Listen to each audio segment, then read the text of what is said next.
Hello everybody, it's Natalie. Man, it's been a long time since I've done a video. The last one I posted was like 2.5 years ago, back in like 2022. Yeah, I haven't done a movie in such a long time. Like, my God, it's been forever. So, welcome back everybody. So last time I recorded a video about myself, really, and I've posted some videos about like my flying travels, which you'll see more of them. I'm just trying to get myself better software with when I have more money to try to edit videos and stuff, and I have a video camera that I haven't gotten to work yet, so I'm trying to get that, find that. But yeah, lots has happened. I was living at my dad's house when I recorded that video. Now I'm in my own apartment. I've been here since,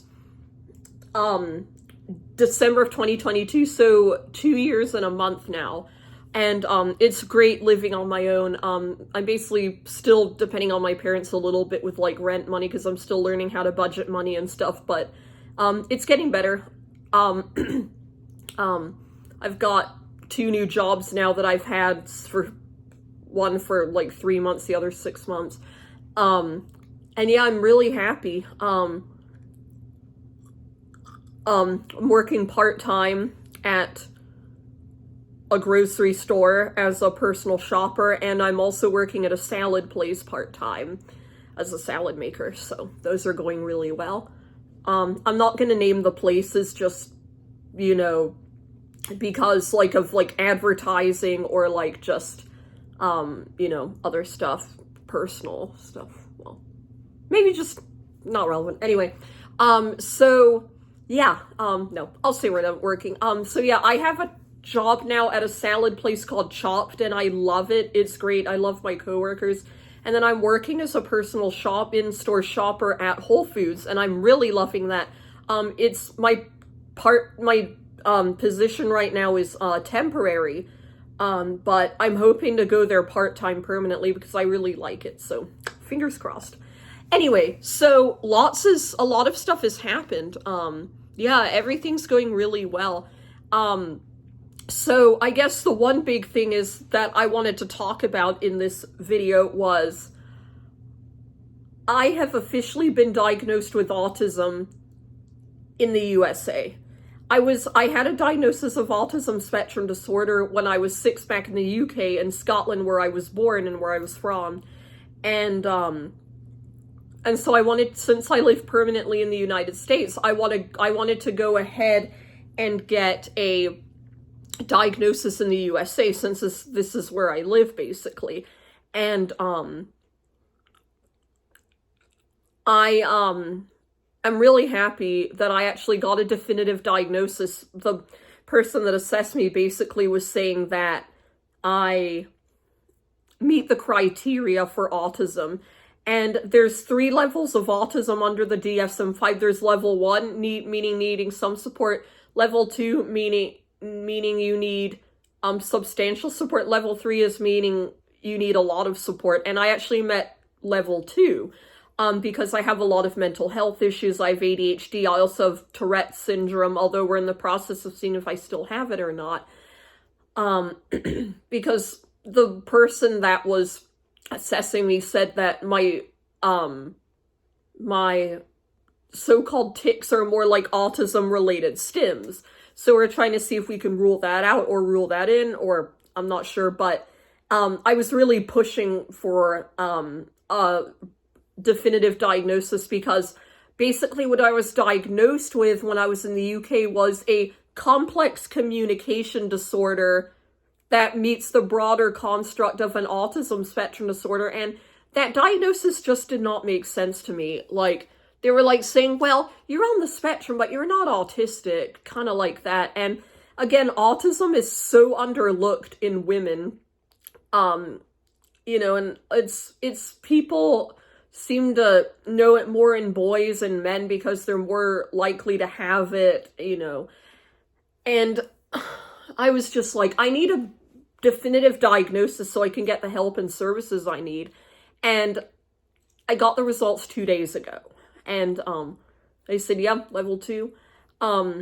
So basically, you know, I've always struggled with like nonverbal, I think social cues, nonverbal communication at times, and so I'm quite rigid about things. Like I like things to be a certain way. Um, and I'm kind of, you know, rigidity, I guess. And I've always felt kind of like I like knowing I was different, but I never knew exactly what disability I had. And then my mother was like, "Oh, you have an autism spectrum disorder," but my mother didn't really want to call me autistic, it seemed like, because it seemed like she's like, "Well, you don't really fit the autism criteria kind of pool, I guess, if you will." um so I was just kind of like, well, you know, I want to see if I am still, if, you know, I'm definitively autistic. And so, you know, and I knew deep down in my heart that I am autistic, but it's like, why isn't my mom, like, saying I'm autistic? I don't know. If any of you can relate, I'd be interested in hearing from any of you, females, men, whoever, about if they've had a parent that was, like, in denial they were autistic, or, like, saying they didn't want to label autism as their diagnosis. Let me know in the comments. But basically, you know, I've always struggled with, like, myself sometimes. I've had a lot of mental health issues, and stuff, you know, a lot of emotional issues. And in a later video, I'm going to talk about, like, my breakup with my ex and, like, what I went through and stuff like that. That's another video for another day, though, because it's just so kind of dramatic. And I've been single for 6.5 years now. It'll be 7 years in July. So anyway, going back to the autism diagnosis, you know, and in autism in females, like, it's really overlooked because people say, well, it's like a male disorder, or like, you know, or like, oh, you seem too, quote, high functioning to be autistic, or you make good eye contact, you must not be autistic. You know, all that stuff that I don't even want to hear. Like, you can be autistic and have eye contact. You can be autistic and have good social skills. And I feel like, for me, I do have good social skills, but I also feel like when I'm in big crowds with people I don't know, I get really,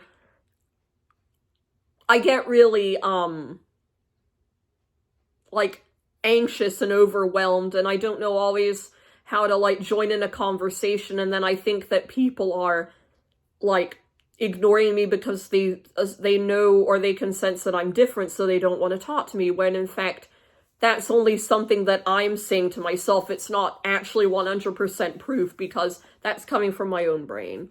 But yeah, like, even in school, like, especially high school, that was, like, my real hardest time, because I never felt really included in school. Like, I always felt like people didn't want to hang out with me because I was different, but then I also felt scared to make friends, like, to go up to people and talk with them, because I was afraid that they would be like, well, this girl is weird, we don't really want to hang out with her. I was kind of a loner in school. I mean, I had some friends, but, you know, it was just sad sometimes, because I didn't know how to, like, get in touch with people, and I lost touch with some people in high school that I really liked being friends with, but I just never stayed in touch with them. So, going back to my diagnosis, I basically contacted a disability center in the Raleigh area, which is where I reside, and it was called the Tammy Lynn Center. So I contacted them and said, I'm interested in having an autism assessment done. And they gave it to me. I had a clinical diagnosis. And, you know, I was looking at the diagnosis, you know, procedure and steps and everything. And, you know, I was looking at everything.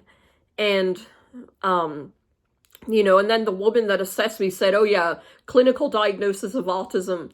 And then I had the medical concrete diagnosis, and I'm like, okay, I've got autism level 2. And, which I got, and at first I was kind of stunned because I'm like, level 2? I thought I would be a level 1, but I guess not. And I think it was because of, I think partly the reason why I believe it was a level 2 was because I have a lot of mental health issues and, you know, conversational skills, I guess, is what led them to think level 2. And I'm now basically diagnosed under the DSM-5. And what really annoys me is, so under the DSM-4, they had a bunch of different types of autism spectrum disorders. Like they had autistic disorder, which they classified as the most severe. And then they had PDD-NOS, which stood for pervasive developmental disorder not otherwise specified. And then they had Asperger's syndrome, and then they had these 2 other ones that they took away from the autism spectrum. It was called Rett disorder, or Rett syndrome, and then childhood disintegrative disorder, which were like neurodegenerative things. I don't know. But I don't really consider those ASDs anyway. But so basically, I would care if I was diagnosed under the DSM-4. If it was still around, I would probably say that I'd be in the autistic disorder category, very, like, level 1, but, and they have this new diagnosis, which I was praying to God that I would not be diagnosed with because it does not suit me. It's called, like, social communication disorder, which is, like, you have impairments and deficits in social communication, but no repetitive behavior patterns. And I'm like, this is technically autism without the repetitive behaviors. And I'm like, this is such like a silly diagnosis, and it's barely even diagnosed. And I'm like, I'm not going to be diagnosed with this. And I was praying to God that I was not. And it came back autism level 2. So I'm really happy about that. So basically what my treatment plans are going to be is getting on a medication for anxiety. Probably Zoloft. Anybody's experience on Zoloft as an autistic person, let me know. And then also going to see a good psychiatrist that can rule out or rule in Tourette syndrome. And, you know, maybe to get some developmental disability services through Easter Seals, which I've contacted as like a disability organization. But I really hope that I can,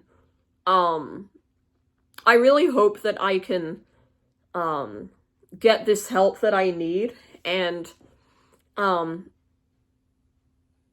know, I really hope I can get the help I need because it's been hard, like, wanting to, like, actually manage my own bills because, like, I'm working jobs that don't pay the most, but I'm still getting money and I'm still able to pay my car insurance and stuff.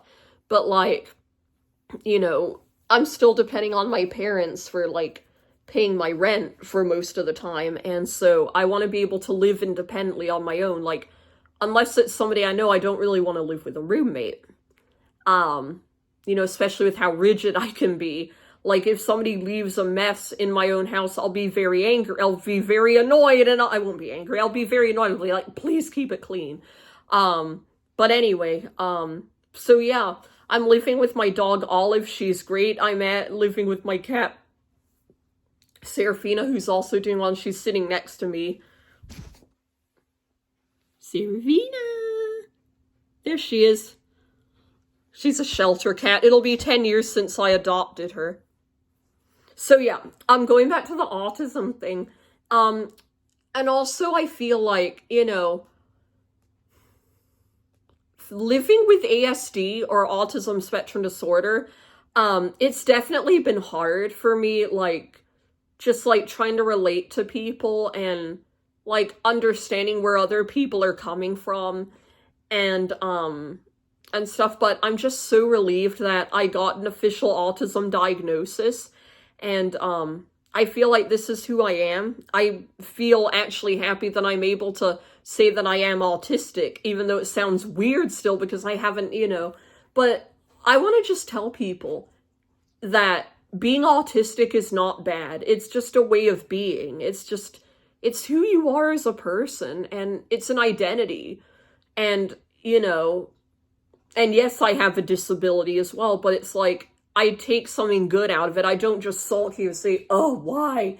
I actually take something good out of it and say, you know what? I can learn to live with this disability. I just have to, you know, educate people about it and stuff. And, like, there's nothing wrong with having a disability of any kind. It's who you are, and, you know, that's all I'm going to say about it.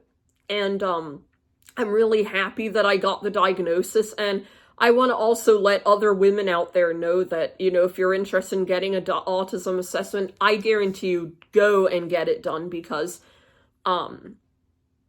you know, go and get it done, because it's worth it to have that diagnosis so you can get the right services you need, so that you can get a good therapist that understands autism, you know, have a good support system. And I don't really know a lot of people that I'm close with that have autism. One of my best friends, I think, I suspect has it. And then I used to be friends with a bunch of other people in my childhood that were on the autism spectrum. And yeah, again, like, I'm just really happy that I got diagnosed as being autistic, and there's nothing bad with being autistic at all. And I feel like for me, it's a way of being, and it's a gift in a way. You know, and so I consider myself to be not needing so much support, but enough that it will benefit me. So yeah, other than that, I'm doing really well.